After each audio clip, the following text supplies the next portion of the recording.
Hello, everyone, and welcome to our webinar. We're giving another couple of minutes for people to join, and we'll start shortly.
I think we can start. Hello, everyone. My name is Leon Capetas, and I'm the external expert for the European Urban Initiative on the Greening Cities Partnership for the Urban Agenda for the EU.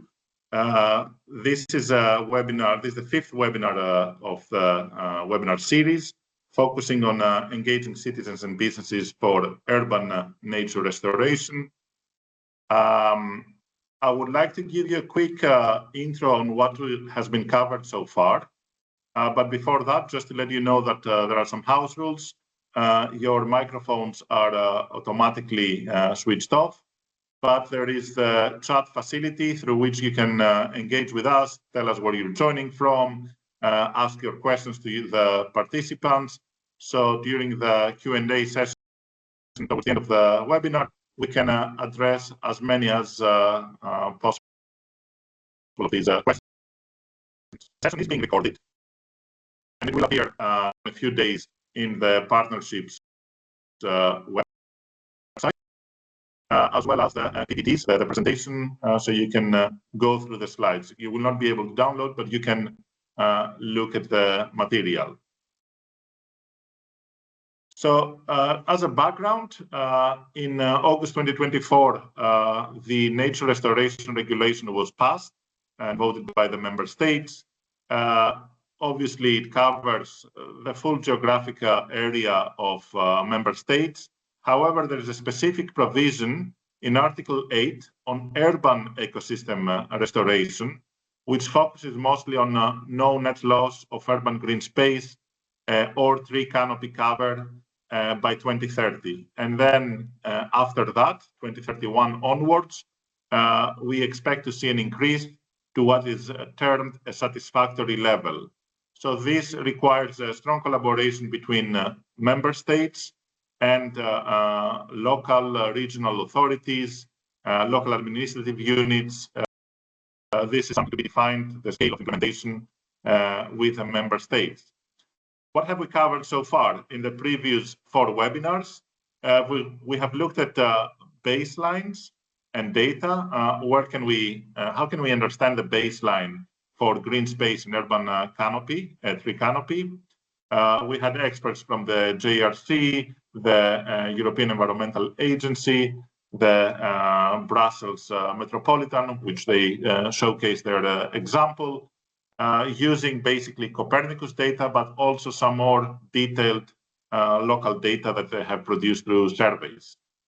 So you can go into that webinar and look at the very interesting material that was covered.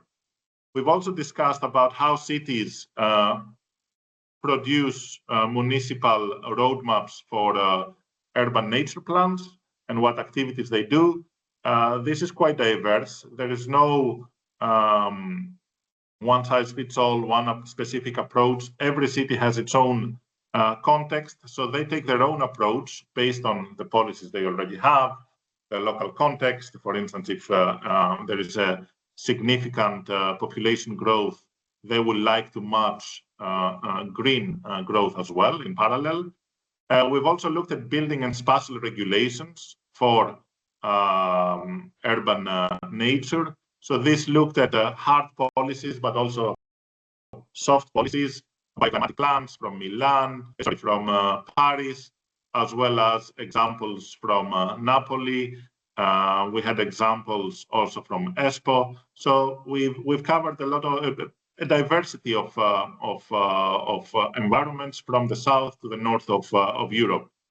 And today, this brings us to today's conversation with experts. We have managed we're very happy to have today to discuss how citizens and businesses can be engaged to also participate in this urban nature transformation. We know that municipalities have jurisdiction on public land. They can do marvels there sometimes, but that is limited. There is a lot of space which is private, and therefore engagement is necessary to ensure that everybody can participate in this transition towards no net loss and biodiversity net gain. And then the final webinar, which is to follow on the 24th of June, will be on national restoration plans and how local regional authorities, local administrative units can collaborate with their member states. So with no more delay, I would like to introduce today's panel. We have 4 or 5 exceptional speakers. We have Maria Sigoglu from Design Clips. She's an architect and urban designer. She will talk to us about the value of engagement for urban renaturing, bringing examples from Paris, from Thessaloniki and Budapest. I think work that is financed mostly from the European Commission. We have Elena Matovic, an urban development expert from the city of Zagreb, speaking on their innovative program for courtyard greening. We have Gijs Norden from the city of Rotterdam. He's a policy advisor for external financing, who will be presenting the EUI-funded program on greening without borders. So how Rotterdam is developing a whole new concept on how cities can actually work with private landowners, whether this is citizens or small businesses. And finally, going to a bigger scale, we're very happy to have here the senior banker and associate director Ivana Milicic from the EBRD, the European Bank for Reconstruction and Development, along with Petra Remeta, who's an associate for regional policy and strategy. They'll be sharing the presentation on how financing the urban green transformation can happen, relatively top-down, but also creating a policy dialogue with cities and the local private sector. So bring the sectors together, financing, research, innovation, academia, as well as the third sector and the private sector. With no delay, I would like to invite you, Maria, to take control of the slides so you can go through your presentation. The floor is yours. Great. Thank you, and good morning, everyone from Thessaloniki. So, as Leon mentioned earlier, I'm an architect and urban designer, and I understand that I was invited, and thank you for this invitation. I was invited in this webinar to share our experiences from the practitioner perspective and how do we actually have seen and worked on examples that worked well or not so well in citizen engagement that are aiming every time to sustain an intervention and a public investment. So I'm here to share some examples and some cases and some strong lessons learned and key takeaways from experiences that we had based on our experience in urban design projects. So how do I? Okay, great.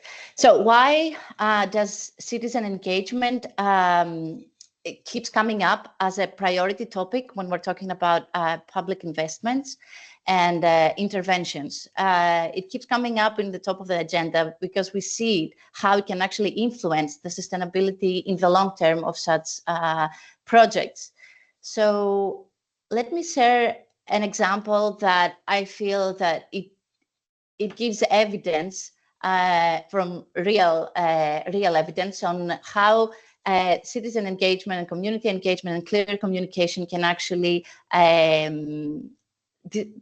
be decisive of the final result of a project. So here we have a school building. It's a great proposal back in I think the date is quite wrong. So it was 2019. We see the building rooftop of a school complex, 3 school buildings, where the city of Thessaloniki decided to actually implement a roof, a green roof. And it was quite a promising project. They secured a budget of 400,000 euros. The total roof surface was 1,500 square meters, and the project scope was to actually manage to achieve 95% coverage of this total surface. As we see, the benefits here was quite big. We see that almost 600 students attend this school complex. So the benefits for the community would be huge. As we move forward, and as I said, the date is wrong here. It was 2020. By the end of 2020, we have this project successfully completed. Everything was constructed. We had 16,000 plants being planted, and everything looked really well. The headlines from the local press was, "This is amazing, the largest green roof in the city. This is a green oasis in a very overbuilt area," and everyone was really happy. But as the time went by, we see that the plants started drying off, and within the time of 1 year, maintenance challenges affected the sustainability of the intervention. And going back to this project, we identified that the contributing factors included that there was a lack of engagement with the school community, and also we identified gaps in communication between different municipal departments. So the case here was that this project was implemented as a top-down example. Like the one municipal department took the decision, they secured the funding, and they went and did it. But they missed the opportunity to meaningfully engage the school community, who are the priority target group in this school, like everyday users of this space. But also there was a lack of clear communication with other municipal departments that they were in charge of the maintenance of such project. So we see here that quite a factor of the failure of this project was the lack of community engagement, was the lack of delivering the message, having the community understand why this is important and how they benefit from a green roof, and to grow this sense of stewardship of this great intervention on their rooftop. On the bright side, the city afterwards, 2024, within the frame of a Horizon project, they actually did a significant effort to revitalize the green roof, and together with local organizations that they work on environmental projects, and hand in hand with the community, they started gradually revitalizing this project. So it's getting better and better, but we see here a missed opportunity, like investing again and again in the same project. And the reason was that we didn't include the community from the first place. The school, the director, the school staff didn't know how this huge intervention on the top of their heads was actually functioning, and what was their responsibility in making sure that this intervention was sustained. Now, many times it's easy to talk about community engagement and citizen engagement, but it can sound overwhelming in how do we actually do it. Understanding the strict timelines of projects, the limited resources, it can be overwhelming for cities and policymakers to go out to the community and add these processes into the project planning. So here I'm sharing the spectrum of public participation as it has been developed by the International Association of Public Participation. And to our experience as practitioners, this spectrum gives a full overview of what can actually a city can do with a very clear message. And you can see that it grows, like it does, it has multiple steps, and the impact of the decision, it grows as we move towards the end of the table. But I want to make very clear here that it doesn't mean that every project has to go and fulfill all those different steps for community engagement.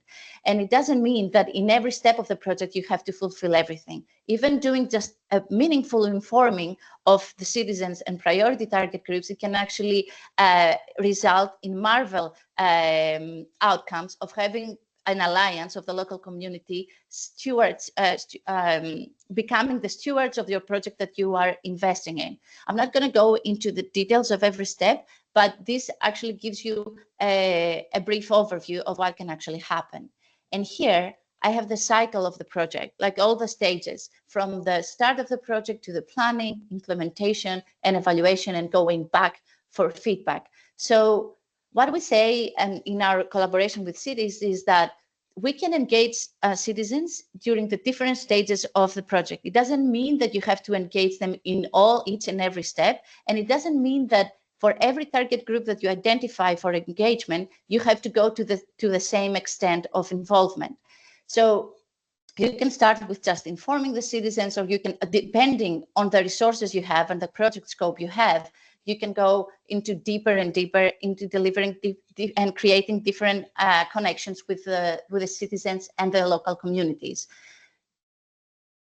Now, this was just the theory, right? And I want to take you through different examples and sharing with you what happened, what went well, and some takeaways that we have from similar projects when we're bringing nature into the city. It's quite important when we're talking about NBS and community engagement, because there is a message that can be clearly delivered to the citizens.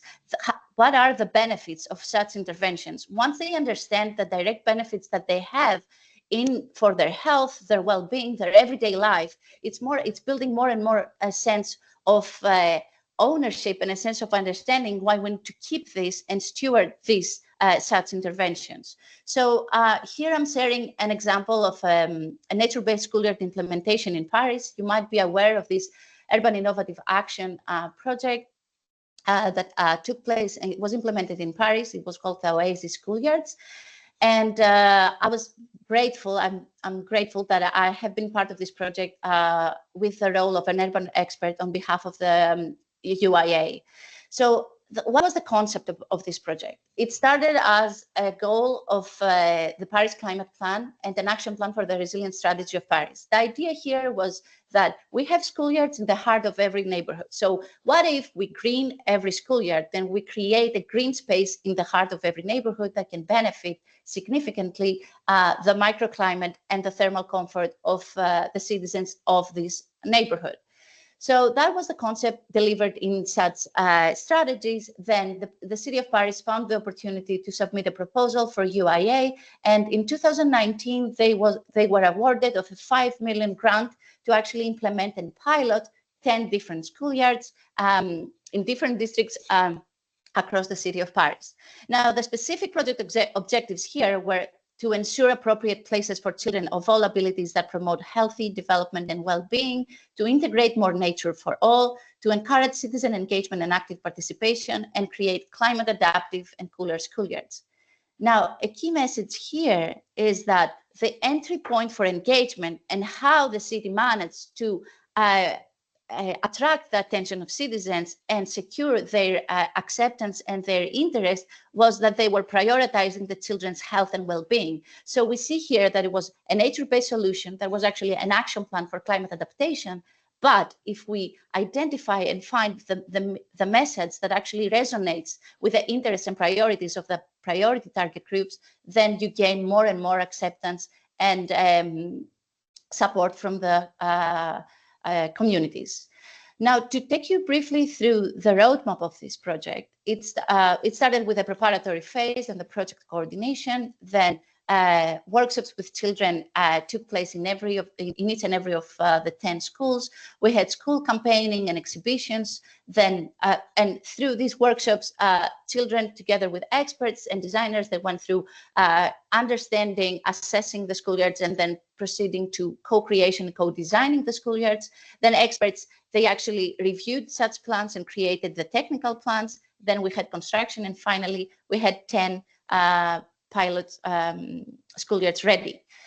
And here we have an example of the participatory workshops that took place with children. We have initial discussions with the children and having them understanding how we're going to change the space, why we need to change the space, and then collection of ideas, how they envision the space.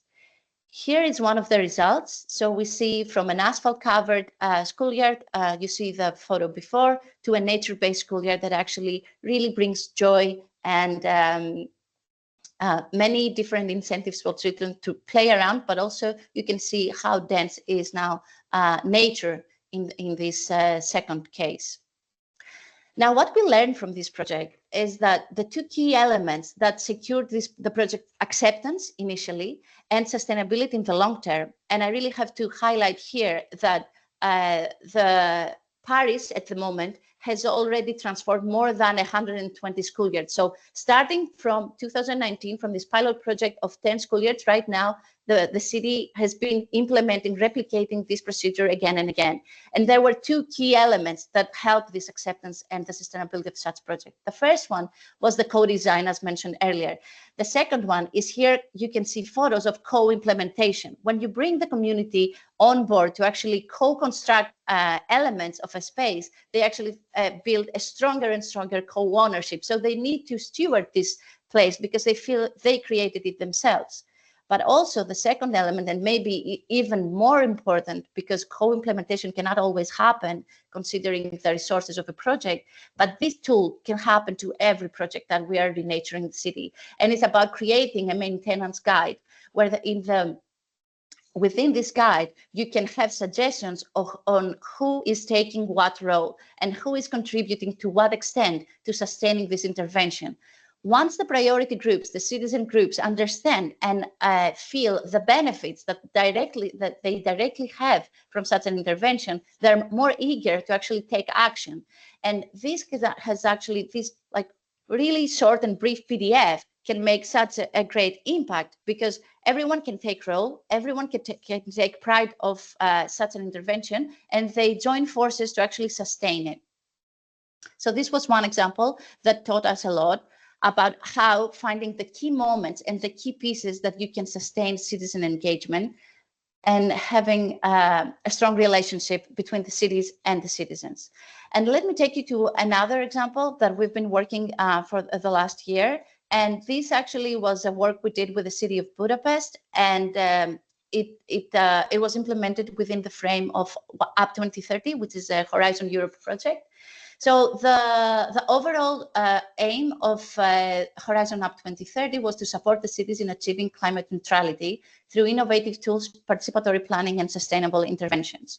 So particularly the Budapest pilot, among other perspectives, they also had an objective of improving air quality around the schools. So they wanted to create the school zones that have improved air quality, have lower traffic volumes. They wanted to promote active travel for children to school and to create, of course, a pleasant experience for children and youth to walk and roll to school. So again, here, the entry point for the message to bring the people on board, the priority groups on board, the children, the school community, parents, school staff, directors, was again highlighting the children's health and well-being. So a project again that the municipality was trying to achieve a net zero goal was actually delivered through a different message because we wanted to successfully engage those priority groups. Because if we achieve behavioral change of such groups, then the interventions and the investments the city is doing would actually make sense and would actually be sustainable. So what we did here, we created based on, we have a framework that we call the Child and Youth Friendly Urban Design. And this has three main pillars. It's about active travel and safety features, natural features, and places to meet, enjoy, and play. So what we did is that we created a toolkit that includes participatory tools, activities, and also coordination tips and campaign materials for the city to use when engaging the citizens. Now, you can see here is an overview, an example of a tool and how we break it down to basics, and also the worksheets that we create, because we keep in mind that when we try to engage different age groups, we need to create materials that reflect and attract their interests and their way of understanding. Now, the key point here in such a project was that the tools that we're creating for citizen engagement, they actually have multiple and flexible usage. It doesn't mean that the city needs every time to use those tools to actually secure citizen engagement, but such tools, they actually initiate and secure a multi-level governance of such initiatives. So we have here tools that can be initiated by the city or can be initiated by an educator. They can be initiated by parents or by designers. So by having tools that have a multiple flexibility, that have a flexibility in who is using it and for what perspective, we're building the awareness and building the capacity of the community as a whole, of the stakeholders as a whole, to create something that will be sustainable. So it doesn't mean that every time the citizen engagement processes need to start and be led and completed by the municipalities. So you need to create like a network of different stakeholders that you can share the responsibility and also share the action. So, and how do we do this? We create clear roadmaps. It's very important to have a clear roadmap of understanding before you initiate citizen engagement activities, to be prepared, to plan ahead who is involved in what steps, what can go wrong, what are alternatives, but also it's very, very important to create a relevant campaigning material to identify the message that resonates with your target group and create something that is attractive and something that speaks to their interest and to their priorities in their everyday life.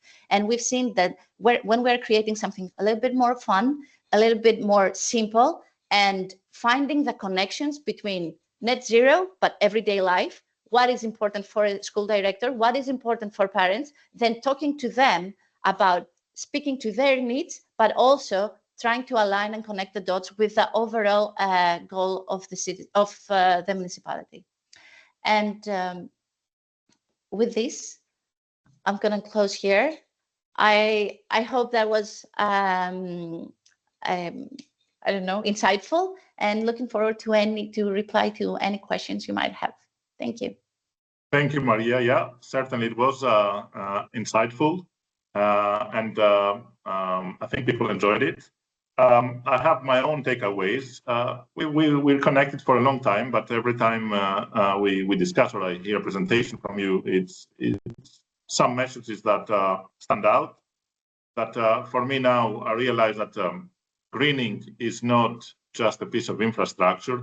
There is more, way more behind it. It's not just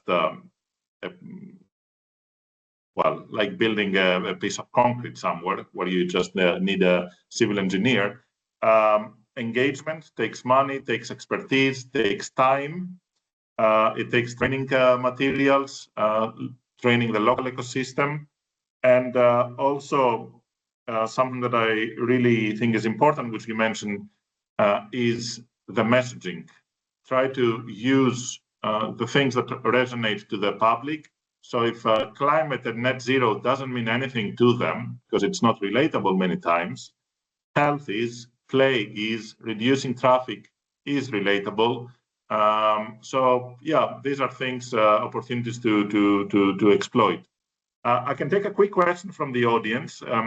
Christian from Limburg is asking whether in Thessaloniki you could have solar panels on the rooftops. Yes, totally. And it has been implemented in some cases, but again, it goes along with the policies, then the national policy. So it's not something very clear as a process right now, who is using the energy that's being collected through the solar panels. So that's the reason mainly we don't see it in many applications in school buildings right now in Greece. However, it has been implemented in many different public buildings. But again, and this is something that I wanted to highlight, is solar panels are one thing, but they're very specific to what they're doing. if green roofs and such nature-based solutions, if we implement them in school buildings, in educational institutions, they play a dual role. It's one thing that they improve the thermal comfort, they improve the energy consumption of a building, but at the same time, they build the awareness. And this is why we advocate more and more in those nature-based solutions that they are disseminated and explained to the public, because this is how people will understand why this is happening. Although a solar panel installation, it's something that is very technical and as a gray in infrastructure, but still very, very valuable. And one more thing, Leon, that I wanted to add is that I do feel, because we've been working a lot with cities, and I do feel the burden and that it can sound very overwhelming to add an extra layer of like this entire community engagement, opening up to the public. You feel you are exposed, you need to respond to many different questions, because public is not always very friendly, right? You go out there and the questions and the comments you might receive as a city can be multiple and very many times can be a little harsh. But having a structured process of going out to the public and investing some time and resources in doing so, it pays back. And it pays back so much, because we've seen so many failures as the one that we saw in the beginning. Correct. And there was quite an investment that it was failed. So it's totally worth it to just take a step back, create a plan, not the best Correct. plan, but just even informing, just to make sure that you have them on board till the end of the project. It's not a cost, it's an investment. Engagement is an investment. Totally. Thank you, Maria. Thank you. I see your message, Kitty. I'll have to take it in the Q&A in the end. I would like to invite you, Irena, which I know you have many common experiences with Maria, to share the Zagreb experience. Thank you very much, Leon. Good morning, everyone from Zagreb. I'm Irena Matkovic, an architect, an urban planner and practitioner, and I will present you some realization activities the city is implementing right now, and I will focus on a nice little program we are implementing in cooperation with the citizens. First of all, I think we are making some progress in the urban planning domain. At the moment, the city is in the process of amending its master plan for the urban area. And here you can see some of the specific challenges that have been addressed in this new proposal. First of all, the total increase in green areas, planned green areas, then the new green and blue corridors. We are also increasing the mandatory area of the natural terrain that must be provided on the building plots. And when I say natural, I mean truly natural, without any underground construction, because the goal is to increase the total surface area for the absorption of the rainwater. Basically, we want the city to be more spongy. And of course, the plan is to protect and preserve the existing green areas. In 2023, we began implementing a new intensive tree planting program. The program includes the planting of 8,000 trees per year. And as you can see on the graph on the right side, in the last two planting seasons, we have managed to double the average annual planting over the last 10 years. And where do we plant these new trees? In the public spaces owned by the city only, like in the existing parks and green areas, in the city streets where possible, in school and kindergarten yards, in city cemeteries. In the picture on the right, you can see the area on the edge of the urbanized area of the city, where we planted over 1,500 new trees in the last two seasons. As you can imagine, it was hard to find the city-owned land available for planting in the central, densely built-up part of the city, where the heat island effect is the strongest due to the large proportion of asphalt, concrete, and similar surfaces.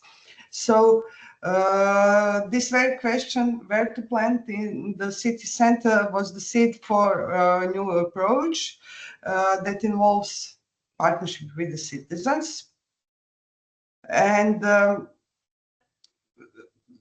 we have directed part of our greening activities towards the private plots, and this program was dedicated to the city courtyards. At the beginning, we had, in 2023, we had nothing but an idea, but we got support from the mayor to test the idea and implement the pilot project in a few courtyards. We invited citizens to submit their expressions of interest to participate in the pilot project. So territorially, we have limited this call to the central, most densely built up neighborhoods only. We were hoping to get some 20 applications at least to choose from. We got more than 200 expressions of interest. In this call, we did not specify any criteria for selecting courtyards that will be included in the pilot. We deliberately selected the different types of courtyards, like small ones, large ones, with and without vehicular access, and with different degrees of heritage protection, because we wanted to try the different types of challenges to prepare better for the scale up that would follow later. So 7 pilot courtyards have been selected, and you can see them on this city center map. So this is an example of the smallest pilot courtyard. We consulted with the owners of the yard. We heard their expectation. We proposed draft concepts. Of course, landscape architects were involved in the process. And then we refined the concepts after another round of consultation. We had to remove some impermeable surfaces, concrete foundations, and so on.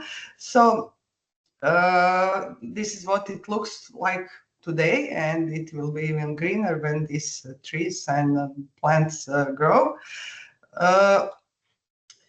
And this is the final result of the pilot project, 31 new trees and almost 300 shrubs in 7 pilot courtyards.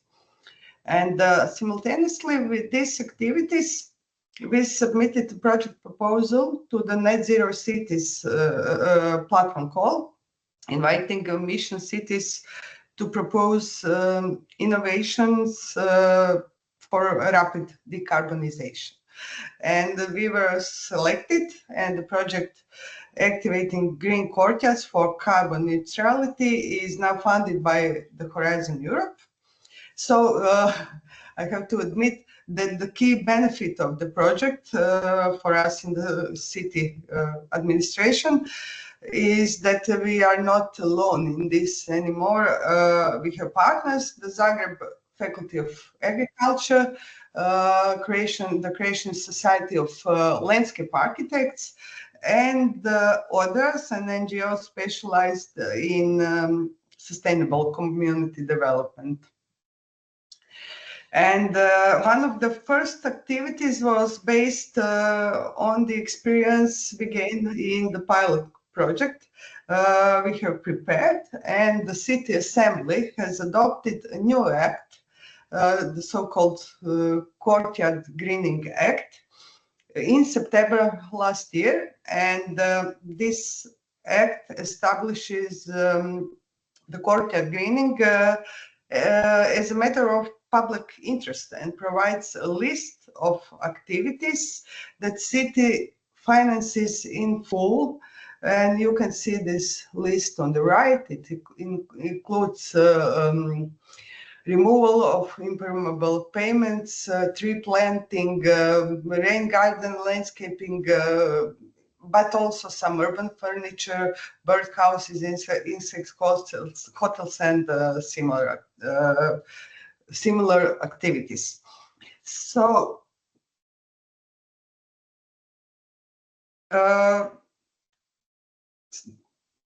in October last year, official public call was open, this time with a list of selection criteria open to all courtyard owners in the entire city area.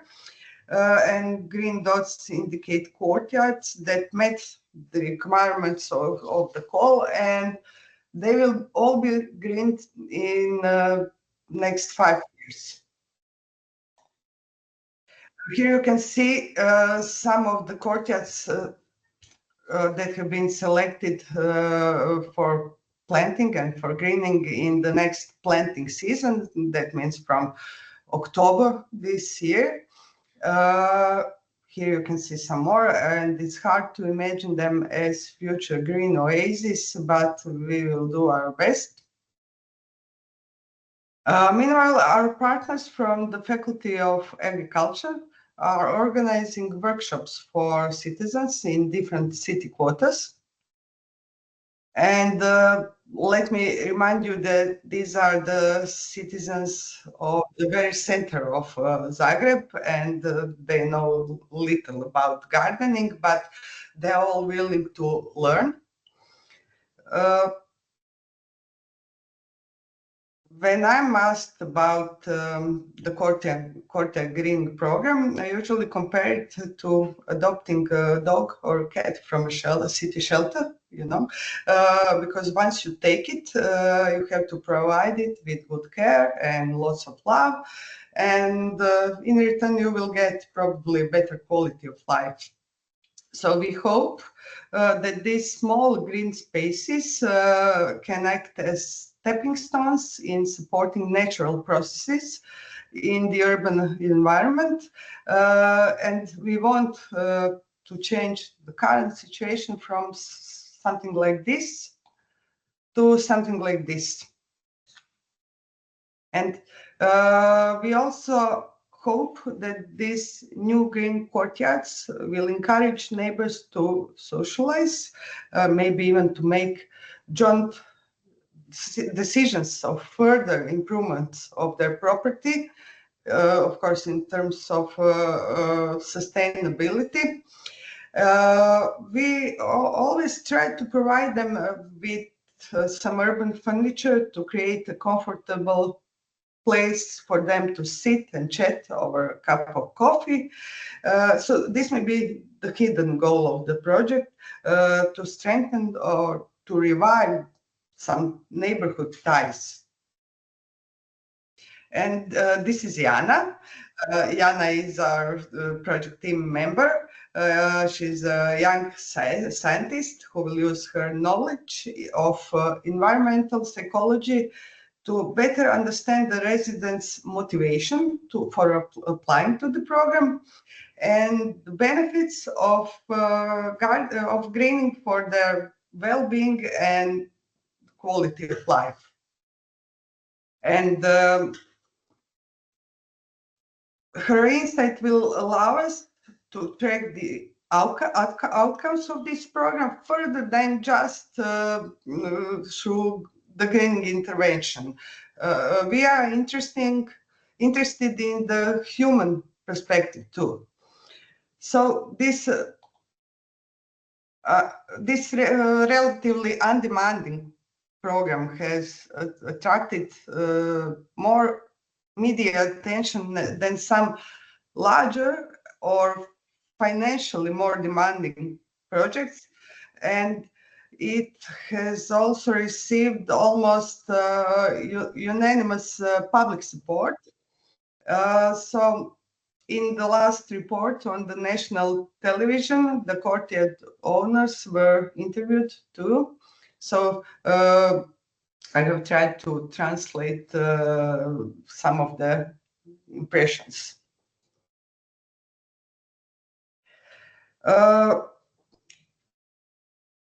From the beginning, we had great support from popular local radio station, especially popular among middle-aged and senior population. And I think that they are usually the people who decide to join this program in their own apartment buildings. So this support of the local radio station just happened. It was their fault. They just loved the idea and decided to follow us. So in June, we are starting a series of workshops with the owners of the courtyards selected for the next season. So the landscape architects students will help them to shape their expectations and wishes in a form of hackathon. And this was the idea from our partners from the university. And I can't wait to see how they will implement it. Oh, that's all. Follow us for more. We also have a LinkedIn account. Just try to search Activating Green Courtyards. And thank you very much for this opportunity to present this little jewel from Zagreb. No, thank you, Irena, for the presentation and sharing the innovative work you're doing. This was great and very well connected to Maria's work, who focused more on the engagement process. But I think what you're doing here is that you develop programs and funding opportunities for citizens to bring their own projects. My question is, when you created the first call, did you expect this appetite over 200 applications, or did you think who will be interested in the end? No, we didn't expect this 200 application. We were hoping to get 20 to be able to choose from them these 7 we have chosen at the end. Yeah. Well, it increases the responsibility now for you with its appetite, which is a good problem to have. You were off by an order of magnitude. Yes. But I think it makes everybody here want to visit Zagreb to see the transformation. I think please feel free to ask more questions also to Irena in the chat. Now that you've followed her presentation, we can take a 5-minute break to stretch, make a coffee, and come back with next 2 very interesting presentations. Let's meet in, now it's 48 past, 53 past, let's say. I think we could start, Gijs, the floor is yours. Okay, well, good morning. My name is Gijs Noordem. I work for the city of Rotterdam, and we have a EUI project called Greening Without Borders. The Dutch project name is Wijk in Bloei, which means neighborhood in bloom. And one of our residents actually within the project has developed this certain style that I'm using throughout the presentation, because we wanted a style that's recognizable in the neighborhood. So for the whole period of the time of the project, we will use this style for all our communication. So it's recognizable for everybody, because there's a lot of different projects going on in this neighborhood.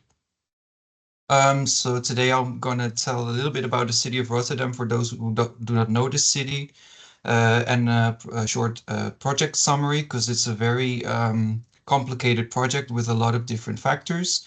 And then I'll answer the question of this session through how we're trying to do it through greening private land and the challenges we're running into.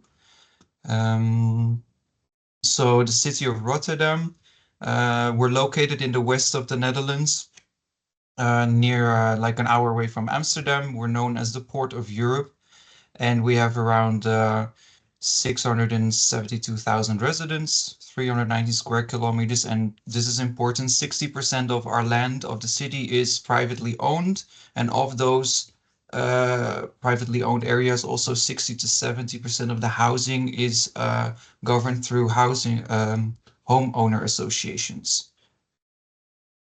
The project neighborhood is Oud-Martenesse, which is in the ultimate west of the city. It's an old harbor neighborhood, approximately 7,700 inhabitants, 70% of migrant population, and so we're going to have to do something with those who do not speak Dutch in that neighborhood. 80% of the housing was built before 1968, a lot of 1930s residential areas, and 40% of the housing is owned by private landlords. That also means the private green areas. And annually 16% of the residents move away from the neighborhood, which is quite a lot. About our project Greening Without Borders, I'll give you a short summary of what we're trying to do and how we got to it. Why are we doing this project? Well, every neighborhood and every street in Rotterdam needs sewage renewal every 40 to 60 years. And while we do that, we also raise the public streets back to their original levels because we're below sea level as a whole country. We have sinking land. This results in private gardens of residents getting lower than the street levels and become like pools. We have a neighborhood agreement, which is an agreement between the neighborhood council and the mayor and alderman. It's a new governance model where we try to focus more on working in the neighborhoods rather than having everything centralized. And the project proposal is a result of a partly bottom-up approach, where also residents had a seat at the table at a very early stage. They have seen one of the drafts of our proposal, and it was fully supported by the district manager, the district staff, but also by grassroots working groups for greening in this area. And one of the neighborhood organization has become an official partner in our project. The project goals is a more green and climate adaptable neighborhood, more social cohesion by greening projects and events. We're not only focusing on the greening, but also especially on the social factor of greening. We're trying also to help residents move forward economically and socially. We have a labor market component for people who are without jobs to guide them through work. And we're creating a sustainable greening fund for further greening after the EUI funding period ends. And we're trying to develop a new working method for public-private cooperation, but with a priority for residents' well-being.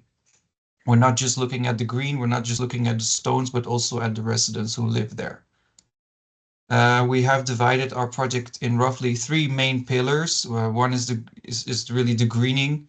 We're targeting private individual gardens, about 90. We have some 16 communal gardens, and we have funding for like 4 of them to green them.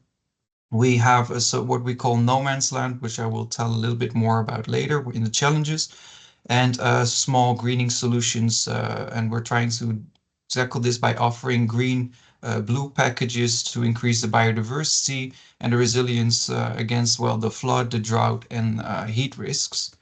And as I said, we're also trying to tackle the social economic efforts by the creation of a coalition, which is all of our partners of the project, plus resident working groups that are present in the neighborhood working on greening. And we try to have community shared use projects of the newly created green space. We've created a green hub where people can go into the neighborhood and ask for help with their garden and just have any questions about greening. And as I said, we have a labor market project to guide people who are unemployed back to work with skills, trainings, and stuff like that. And finally, the creation of a fund to continue the greening efforts after the funding period. And in that, there is also the creation of a green stamp mechanism where people can do some chores in the neighborhood or work together on greening a street or a balcony or whatever, and then they can earn a green stamp, and then they can hand that in at the green hub for some new plants or for food, maybe even. And we have gonna have a recycle for another project separate from this one, a recycling cafe where they can get their stuff repaired. So now back to the main question. We're going to try to do this through greening private land, which is quite difficult because we're working in a neighborhood where this is not the top of mind of people, because they have other worries on their minds. So we're trying to make use of experience that we have, the behavioral science research that we have the numbers of, because some of our partners are Erasmus University and the Technical University of Delft, and motivation research. So we're now still at the really beginning of the project. We have not implemented a lot yet because we're still really working on getting the good data on who are our stakeholders, what are the type of owners we're working with, what are the type of residents we're working with, what kind of messages work for them.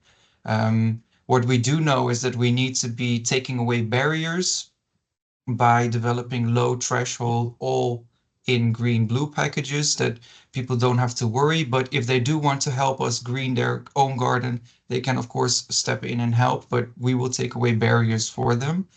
We're involving residents by supporting willing homeowner associations that can be setting a good example for the other communal gardens, because we know that some of them are already interested in this, and supporting enthusiastic individual residents that can function as, for example, key figures or like as an ambassador for the project, and reward them through via the green stamp system. We're trying also to involve the relevant partners in the neighborhood, organizations and key figures that we already know that are there and are interested in this project. And we're also building a lot on experience on activating homeowners for building maintenance. We focus very long on just the buildings, and we have quite some experience over 10 years with activating homeowners to maintain their buildings, like their house, but we've never focused on the outside, on the greening. So we do want to build on that experience that we have. And the most important thing for us is to be also transparent. Like, we will provide the greening and raising the gardens back to the old levels, but homeowners will be responsible for future maintenance and the costs of maintenance. So the creation of a green fund for the neighborhood, it's a separate work package in our project, and it's led by one of our partners that has experience with it, because we as a municipality do not have much experience with this. And the packages that we're creating for the gardens will be financed through what they call in EUI terms financial schemes. And the descriptions of these financial schemes will be framed as an investment opportunity for the investors that we're now looking at, which can be the community, insurance companies. We know they're interested in investing in projects like this, other government layers, banks, philanthropists, and we also run, of course, into a lot of challenges. Well, one of the biggest ones that we have is, as I said, homeowner associations. The communal gardens, for example, they are decided upon by not just one homeowner association, but sometimes even 4 to 6. And the structure and rules and regulations for homeowner associations are perceived by the municipality as complicated. We do not have a lot of know-how. Personally, I do, because I used to work in this field. Getting homeowner associations lined up and agreeing on just an issue for their building is already difficult, and having them agree with several different homeowner association on one issue like the communal gardens is going to be a hard thing to do. But what we're hoping to do is get a few enthusiastic homeowner associations that will convince the others in the street to participate, because it will not cost them much money, or at least like the implementation will not cost them money. Only the maintenance later will cost them money. And we know some of them already have a garden contract, so it's going to be the same. And we really need to keep in mind the different categories of homeowners that we have in these homeowner associations, because they have different interests. An investor has a different interest than a resident who lives there. Activating individual residents and homeowners. We have come across different perceptions of green, negative versus positive. For example, some residents associate greening with vermin, with rats, hiding spots for rats and mice, while others see it as a positive thing, good for biodiversity. So we need to keep that in mind. Maintenance issues. Tiles are perceived as easy maintenance, while gardens and with plants are seen as a lot of work. And as I said, like greening and gardening is not a top priority of most of the residents in this area, because they have other worries on their mind. And we see also key figures that we are using. They are usual suspects, so we see them at a lot of different events that we do, not just on greening, but also on other stuff. So we need to make sure that the key figures that we have also can have an influence on other residents and can make them more enthusiastic to join the project. We also have what we call no man's land. It's a co-owner of a path of an alley without proper management structure. We have these individual small private gardens. They're not connected. They all have their own private part. And in the end of the garden, there is a pathway, like one here in the picture. There's usually a fence there, and it's actually collectively owned, but nobody feels responsible for it. So these paths are going to be laying lower and lower as we higher up the streets again. So we need to do something with them. And this is going to be also a major issue and a major challenge, how to get these owners to actually feel the ownership of this path, because they don't feel like it is theirs. Some even think it's of the municipality, which is not. It is privately owned by them, all collectively. And lastly, we do worry about the private investments in the fund.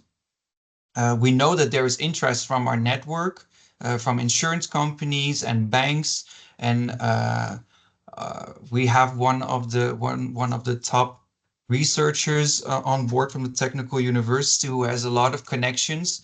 But in the end, are they gonna like our story? Are they gonna like our financial schemes that we're developing? Will they trust it enough to actually invest?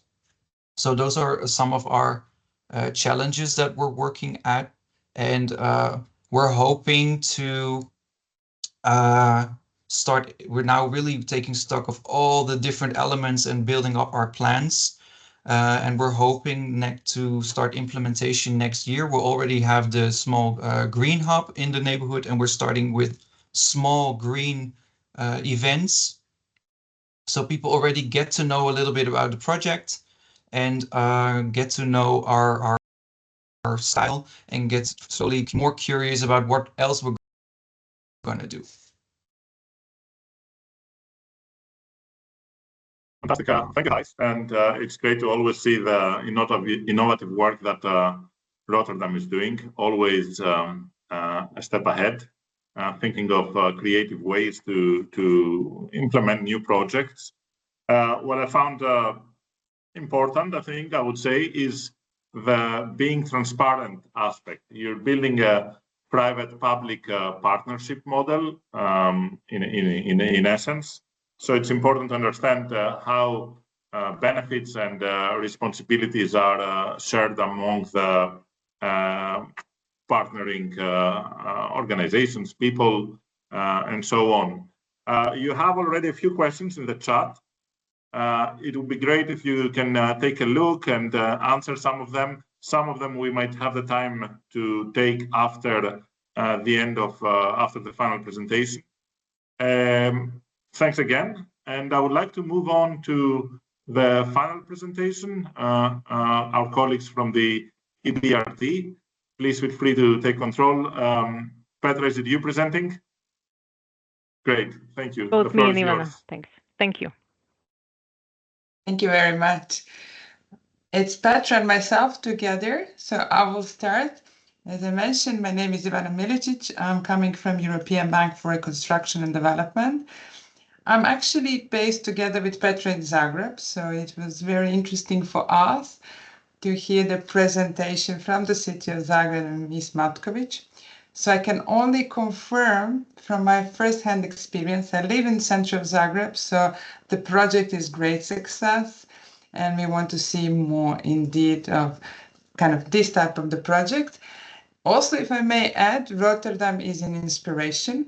I've seen a lot of kind of interesting kind of challenges that you attack and how you are tackling. I can really sympathize with the collective ownership. It's, I think, not easy task to address. So once again, congratulations.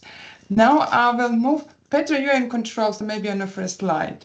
So as I said, I'm coming from the European Bank for Reconstruction and Development.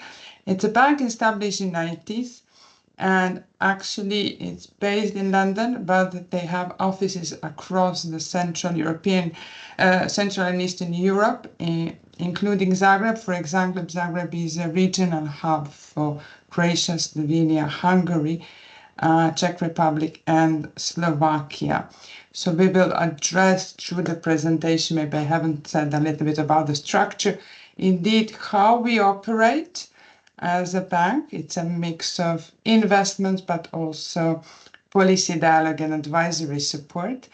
And Petra, after my short intro, will focus on our flagship project, Green Cities, which has been recently increased the envelope to 7 billion of investment.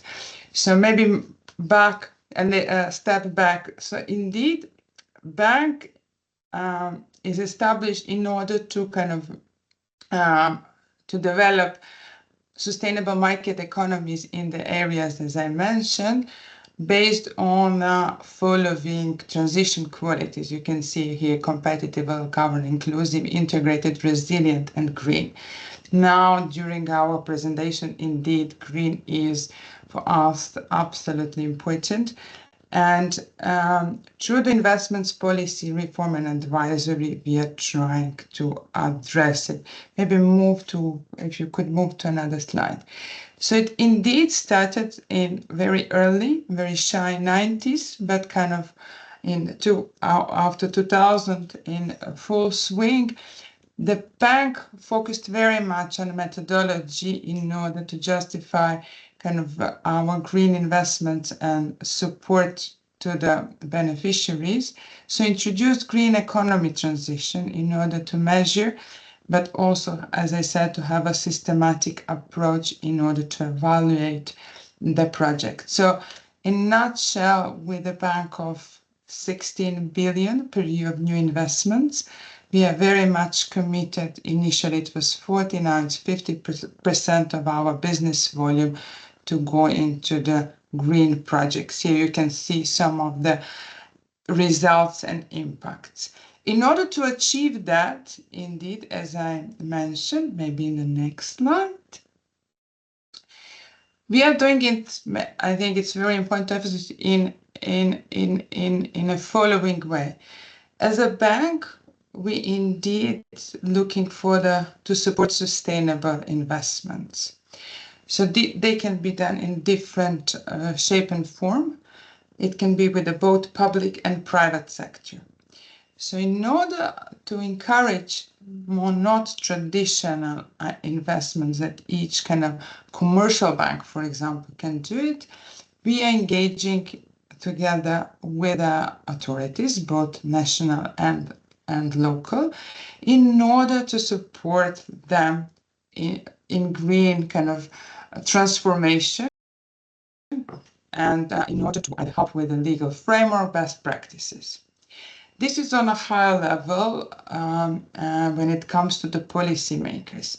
But at the same time, in order to enable the investments and make them successful, we are working closely with the beneficiaries of such investments, working in pre-investment phase and post-investment phase, what you will see in our Green City program.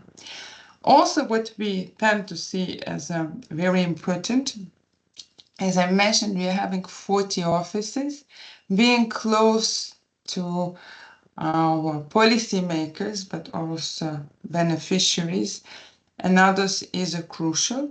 So we are very pleased to have, compared to maybe some other FIs, a strong local footprint in each country. So maybe over to next slide.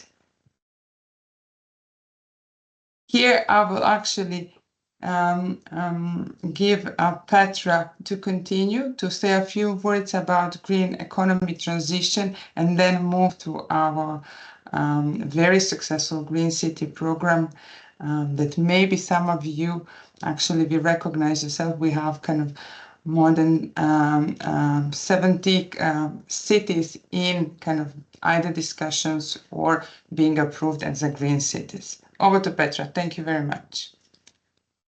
Thanks, Ivana. So yes, continuing on to where we stopped, and we thought it would also be important to just give a little bit more focus on this green economy transition that is one of the key pillars of the bank's strategic direction and what we are trying to achieve with this.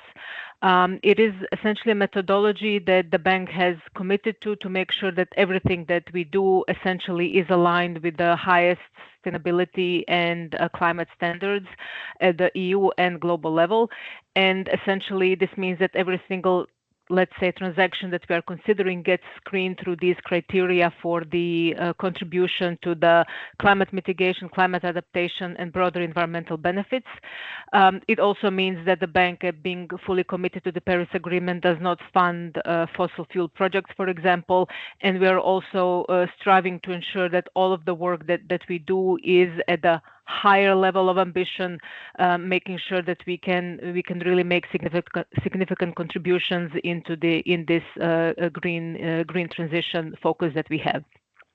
This means that for quite a lot of time, we actually have a very open conversation and a dialogue with the project proponents, making sure that we also give input and try to offer suggestions how to improve the project ideas and the project design to make them more aligned with the sustainability criteria. And this is a process that, especially in the policy dialogue level and the advisory work that we do, includes not only the end beneficiary of the project, which can be a government, a public or a private actor, but also includes other stakeholders and other key participants in this dialogue to make sure that whatever the end result is something that is benefiting as wide majority of people as possible. We are interested in long-term impact and supporting, of course, and making sure that whatever gets funded is regularly monitored and the impact is verified so that we can track the commitments and the contributions that we make, but also being a bank that also supports capacity building of our partners, we also try to use this as an opportunity to build up the awareness and the need of all of the end users and let's say managers of the project, that regular and systemic monitoring of the progress and the impacts and the results is also very, very important to making sure that the project lives up to its expectations and can only further be improved. So the green economy transition approach is really a cross-cutting approach in our bank, and it's implemented in a lot of the work that we do. But there are, of course, some of the initiatives that are a bit more open to supporting the green transition, and you can see them here. It's our renewable energy program. It's the program that is supporting countries or municipalities in developing low carbon pathways, different work with the corporate sector on supporting their climate governance, or even at the full country level in bringing platforms and making dialogues with all of the stakeholders into discussing the direction that the country and different industries in the country can take forward. But the Green Cities is one of our flagship programs that I think in the best way sums up everything that the bank does across all of the three approaches that we have, the policy dialogue one, the advisory, and finally the investments. And it is, as its name says, really focused on urban areas and improving the quality of life and commitment to sustainability, which is why we are presenting it here today. Well, as Ivana mentioned, I mean, it is a very large framework, which currently has 7 billion euros of support to cities to help them identify, benchmark, and prioritize different measures in the urban environment to help them improve environmental performance. And this can include anything from sustainable infrastructure, resource efficiency use, to also green areas and climate resilience and climate mitigation. The program itself was launched in 2016, and since then we have actually completed over 50. We have cooperated and completed the plan for over 50 cities, but this is really a living initiative, and on a daily basis we get inquiries and we start opening dialogues for new participants and the new green cities. Because one of the end results, of course, is to develop a network of these green cities that will actually also act as a backbone for further expansion and commitment and inspiration to other cities to join. The initiative itself is envisaged as having four main components. The first one, of course, is delivering the strategy and policy support through this so-called Green City Action Plans, which is the main tool that the program itself delivers.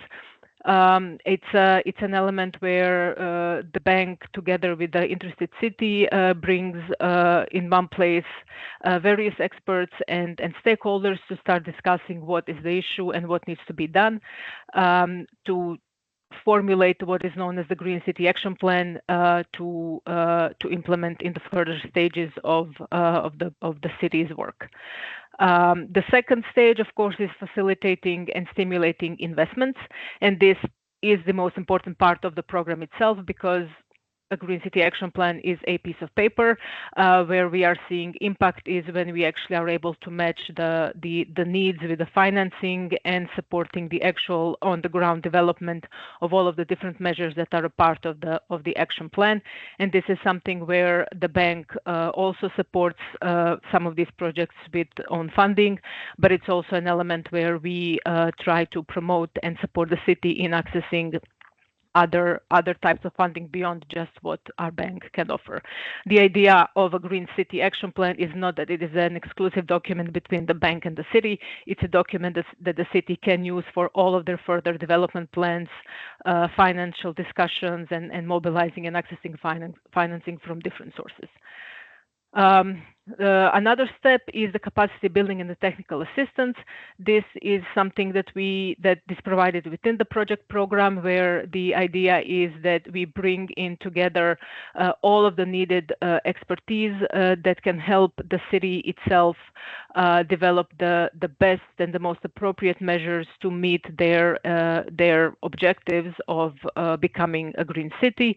And then finally, as I mentioned already, the final stage is making sure that there is finance to support implementation of the Green City itself. The main element, of course, I mentioned it several times, is the Green City Action Plan, and it is a process that is very systematic and structured. It is not a process that is done quickly. On average, between starting or agreeing with the city to initiate this program until the moment where the action plan is completed, it is a process of about 2 years.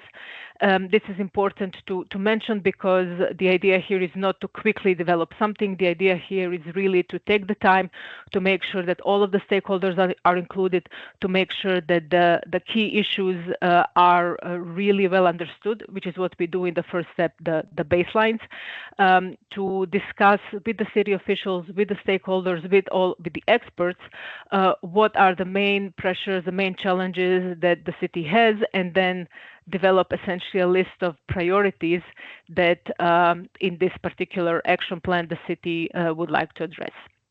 Then we're moving on to the second step, which is developing measures and plans for how this should be done.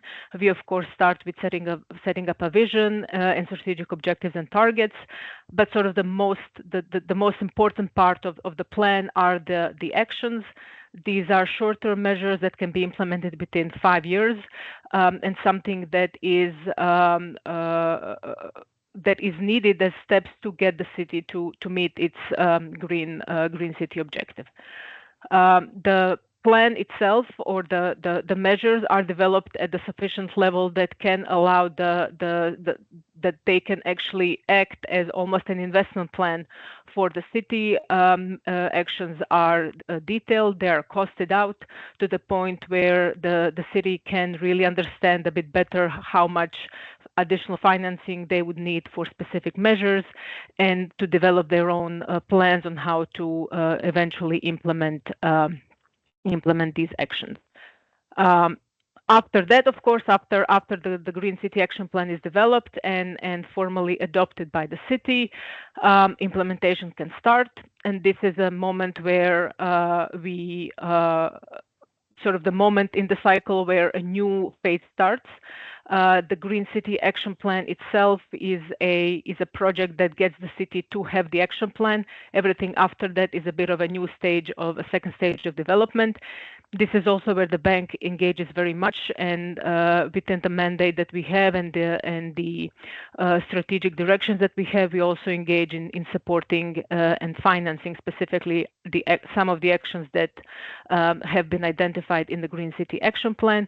But as I mentioned before, this is not an exclusive agreement between the city and the bank that only and everything needs to be funded by EBRD. Here we also offer additional technical support to help the city access other plans, other financing opportunities, and other financing sources, because it's in our interest that the action plan gets fully implemented, and we commit to supporting the city in finding the finance for what is needed for the final stage, which is the implementation, and these are the targeted investments for all of these different measures that were developed in the action plan. So this is a phased approach that takes us from, discussing in the policy dialogue, set up what is needed, providing advisory support, bringing technical knowledge, technical capacities and expertise to develop solutions, and then supporting investments, infrastructure investments to get the action plan realized. The bank does, as I mentioned, offer some financial support here, and maybe best I ask Ivana to explain different financing options.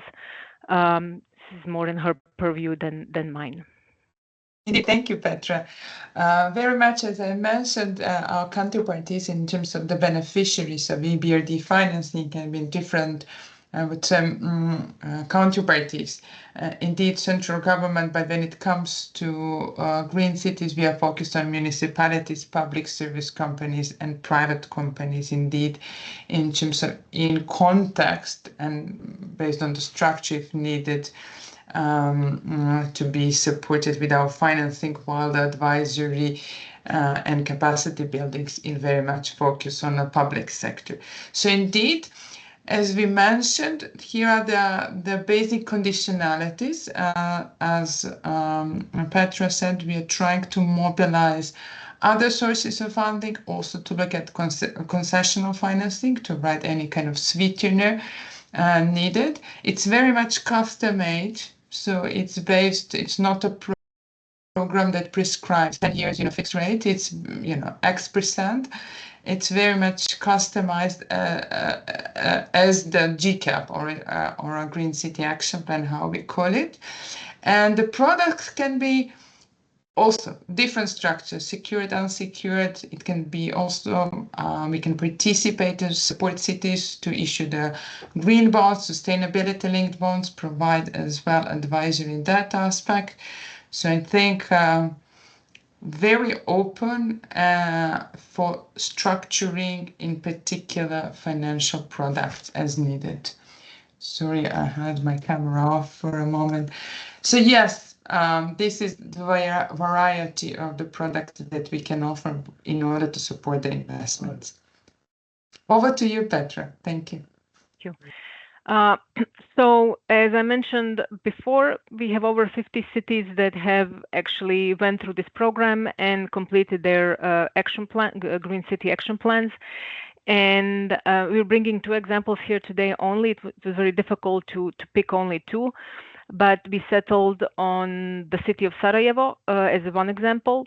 For why? I mean, for 2 reasons. Firstly, this Green City Action Plan was developed in the period from 2017 to 2021, and as I think everyone remembers, it was during COVID times, and we like to use this case study to really demonstrate the when there is a will, there is a way type of an approach, because it was a very challenging times to ensure proper and inclusive stakeholder engagement, and this case study did that. We were able to really mobilize experts, mobilize the public, and really have a very good inclusive discussions around what the priorities for the Green City Action Plan for Sarajevo should be, and also this is one of our success examples, because not only is there an action plan, but there have already been made significant investments based on the action plan activities to improve cities' infrastructure and contribute to resource efficiency and climate resilience. The city itself, so through these discussions with stakeholders, there were quite a lot of environmental priorities or challenges that were identified, and from air quality to water quality to climate mitigation and general use of land use and green space. And sort of in the first priority level of what the stakeholders determined would be needed is really to work to decrease to improve the air quality by improving the public transport in the city, so ensuring that there is more available electrical transport, improving the infrastructure for trams and trolleys that whoever has been in Sarajevo knows is a main public transport option, but also to support improvements in the water utility network, specifically to cut down the losses, but also to improve the quality of the service that the city can provide. So overall, I mean, the total investment that the EBRD already provided here, you can see, is about 95 million euros. On top of that, as I mentioned, there were already additional follow-on investments of 70 million euros. So these are other financing sources that the city was able to mobilize based on the Green City Action Plan to support its implementation and to really support the improvement of the urban environment, and specifically, as you can see here, once all of the measures are implemented, we are looking at almost 80,000 ton CO2 equivalent per year decrease, which is significant. The second city that we would like to show here is the latest city that concluded its GCAP, and this is the city of Karlovac in Croatia. It is a city that's popularly called the city on 4 rivers, because there are 4 rivers obviously surrounding the city, and one of the bigger challenges that the city faces fairly regularly is flooding. So the opportunity to work on a Green City Action Plan for this city also presented really an opportunity to start considering how best to integrate urban nature, urban regeneration, nature-based solutions, and something that was more at the biodiversity sort of nature level, not only at the level of climate mitigation and resource efficiency. So again, it was a few years in the making, and it was just adopted in April of this year. Again, it really provided an opportunity to engage a lot of stakeholders. There were lively discussions in the city itself, also including local environmental NGOs that have been very, very interested in the way that the city would manage flooding or the risk of flooding, and the main environmental challenges that were identified, of course, in addition to adaptation and water, also included in general green infrastructure and additional elements of climate mitigation and waste and recycling.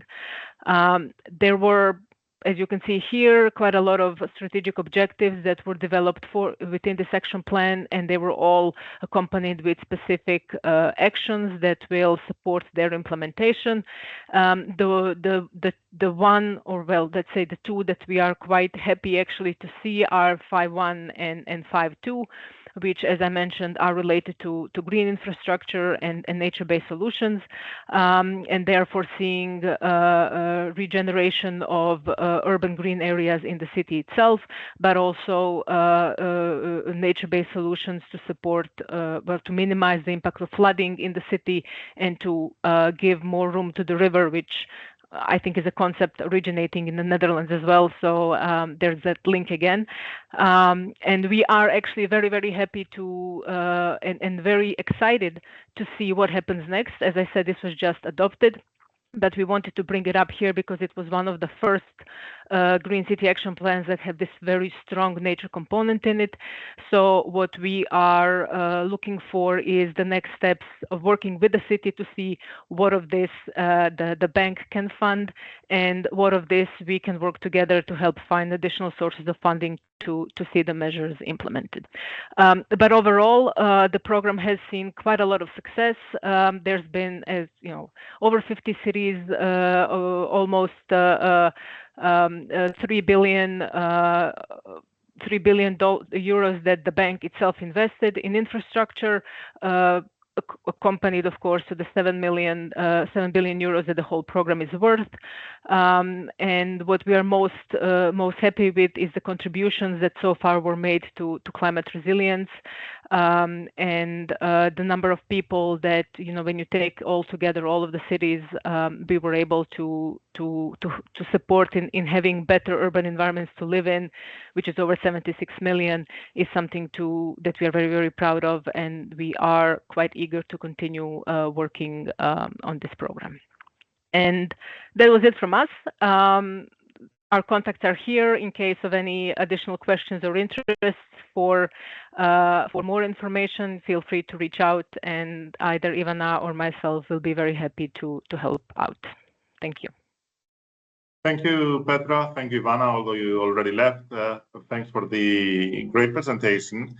I have a couple of comments / questions. I think we can open it to all presentations and speakers, but it's better to start with you, since you haven't had the time, being last, you haven't had the time to be part of the chat conversation. My comment is, first of all, is an observation that it's important to understand that there are banks like yours that have a different role. It's not, well, profit is important, but it is setting the ambition first.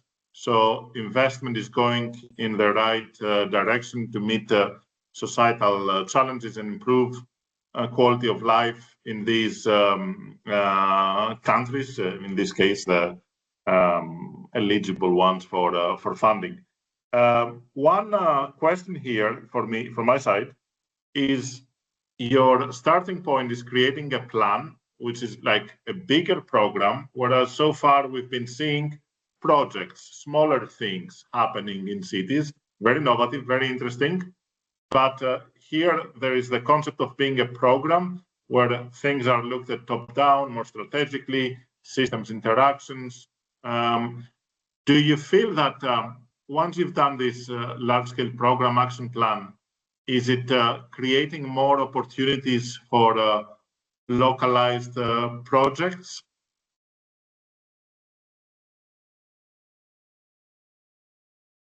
So yeah, indeed. I mean, our idea and our view is of a systemic change, which is why we are starting at this higher level. And for so far, what we have seen is that the directions that the cities that have started to implement their Green City Action Plans are taking, they all come with an engagement and then big support from stakeholders, even the general people living in the city, the population of the city, and they become more interested and more engaged in the efforts that the city itself is doing. And this, in some cases, has led to more localized initiatives that get inspired by some of the bigger things that the city itself is doing. And that's something that what we like to see is this shift in mindset that we do see this program sort of motivating. That's great to hear. That's great to hear, because I mean, as a network ourselves at Resilient Cities, we have developed many resilient strategies. In some cases, they have built it has had a great, let's say, inheritance for the city to develop a lot of projects with this systemic idea. In some other cases, less so. But of course, that depends on political continuity in some cases, financial capabilities, and so on. One more question from me before I open it to the audience. You have a few questions in the chat, Petra, and Ivan as well had a few questions. Not every city has the same capacities. Rotterdam, Utrecht in the chat, they have high capacity. Do you feel there is a need for capacity building in order to be able, so for this, for other cities to being able to develop such projects? And I'm not talking about the big infrastructure projects. I'm talking something more on the greening side. Well, I think across the board, one of the big things that we have seen and actually was a big part of all of the action plans that we were working on is bringing this expertise into the let's say, not into the city itself, but into the process that the city was interested in, because many times the expertise is not there. Not necessarily that there isn't expertise, but it's just that people in the city administrations sometimes don't really have the time to focus on everything, and it is this kind of support that we hope to bring and to offer. The key here for us is it's not to bring in an external idea and force it onto a city. The focus is on building something together that resonates with what the city needs. And in that sense, I'm seeing some of the questions in the chat about the covenant of mayors and the CCAP. If those are the things that the city itself is already interested in doing and wants to do and has plans, these can be integrated into the Green City Action Plan for sure. This isn't the GCAP as a flagship initiative that we do is not meant to be in competition with anything. What we actually want is to try to meet as many goals and targets that there are. We are simply needing to have, being a bank obviously, and needing to have a program around how we can manage our engagement. That's how we are forming our teams on our side to support the cities in this climate mitigation, adaptation, and resilience in general. Thank you. So that's great to see this alignment and understand how it's important there is some policy cohesion here, and that's vital. Otherwise, none of the policies are implemented on the ground if that doesn't happen early on.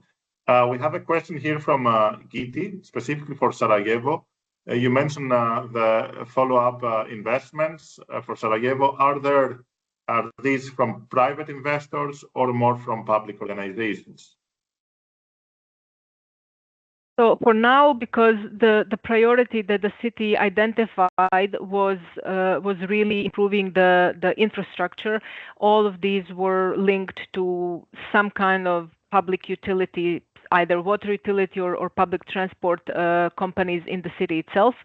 But they were funded through some through funding programs that the European Union has, some of course by EBRD, and some by other donor countries that have their international development agencies that are supporting these kinds of projects globally. Mm-hmm. Great, thank you. I think we have had very interesting discussions, and we could go on for longer. But just to give enough time for every speaker here for a final round of reflections before I also introduce the next webinar taking place on the 12th of June. I'll go with the order that you presented. Maria, a final comment? Well, I have to say that it was very, very interesting what we've heard, and it's like going beyond the public space and trying to stimulate private incentives and like the interest, understanding this is for common good. I think this everything ties up in this message. So I see that this is the next step, and it's really great to see examples from cities like really going forward and tapping into that untapped resource until like recently. Absolutely. I have to say. So this is very, very optimistic, and I'm very happy. I had the pleasure to be here and hear all that, taking more lessons with me in for the practice. So I'd like to just thank everyone, and for the great comments from all the audience as well. So many thanks. It seems there's a big community out there of like-minded people and professionals. Irena? Here I am. What is your final reflection? I mean, you said it all with a question, the answer to my question, but please feel free to... I really like this webinar, and I wrote down some very interesting things I would like to implement in our project. For example, Maria has mentioned co-constructing, and we see in this Rotterdam example that they are really making people work with them physically. So I think it's a great idea. So far we have only consulted our residents and educating.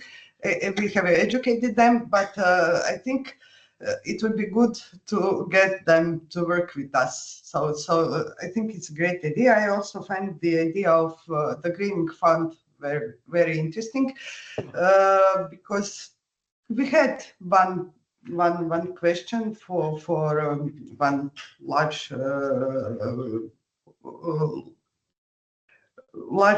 firm from Zagreb.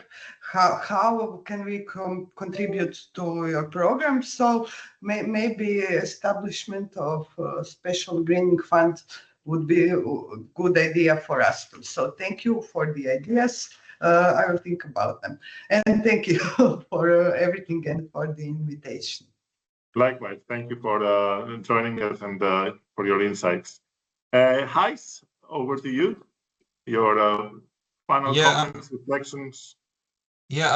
Sometimes it feels for us a bit like we're the only one working on this or struggling with this. So it's really nice to see that we're not the only ones, and that there's more people all around Europe working on this. And I really like the remark that Irena said in the comments about using public money. I really, because we run into that question a lot too. And I really like the answer you gave there. So I'm definitely going to take notes of that. And yeah, it's really nice to see that there's a lot of that we have a lot in common all over Europe in this particular subject. The movement is growing. It's becoming a movement, Thijs. Yes. Thank you. And last but not least, Petra. Well, thanks also on our side for inviting EBRD to take part. We are quite proud of our Green Cities program. I think but it was quite great actually to hear the bottom-up approaches and these that are in these other cities, because for us also working mostly in the countries that are let's say considered non-Western Europe, sometimes we really find ourselves in the position to actually transfer the knowledge and transfer experiences from the other countries. And so hearing this firsthand, what is being done, and these examples of specific projects that we can then also use as building blocks in a more of a systematic action plan, and start bringing these in when we talk to different cities, is going to be very very helpful for us as well. Bottom line, the change happens in the field, and this is the change that is happening in the cities. So having these examples and plans that were implemented is also what we need to even consider them in something like an action plan. So thank you, everyone. Thank you too, Petra. And I have to say, coming into the webinar to moderate this discussion, I felt, how am I going to combine these bottom-up activities, project-based, that are happening with a more financial, high-level discussions and policy dialogues. But I thought, I think both topics are super interesting for the audience, and the connections are quite organic. It's obvious we need the ecosystem to talk to each other more, understand the financial aspects as well as the engagement aspects at the same time.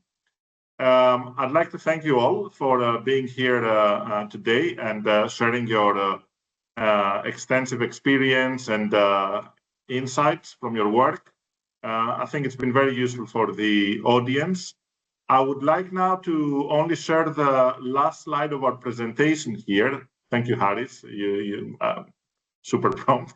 The next webinar will take place on the 12th of June, and specifically, it will look at the collaboration on national restoration plans. So basically, what formats these will have, and what is the role of cities and the urban dimension of these national restoration plans, and what engagement needs to take place between member states, the governments, national governments, and local governments.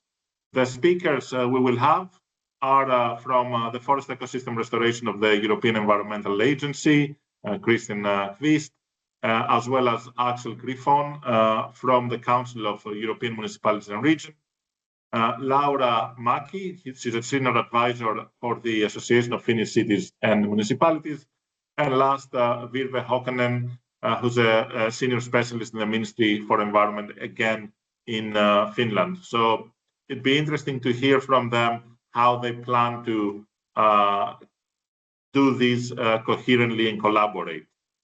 Thanks everyone in the audience and the panelists once again, and looking forward to seeing all of you in the next webinar. Enjoy the rest of your day. Bye. Thank you. Thank you. Thank you.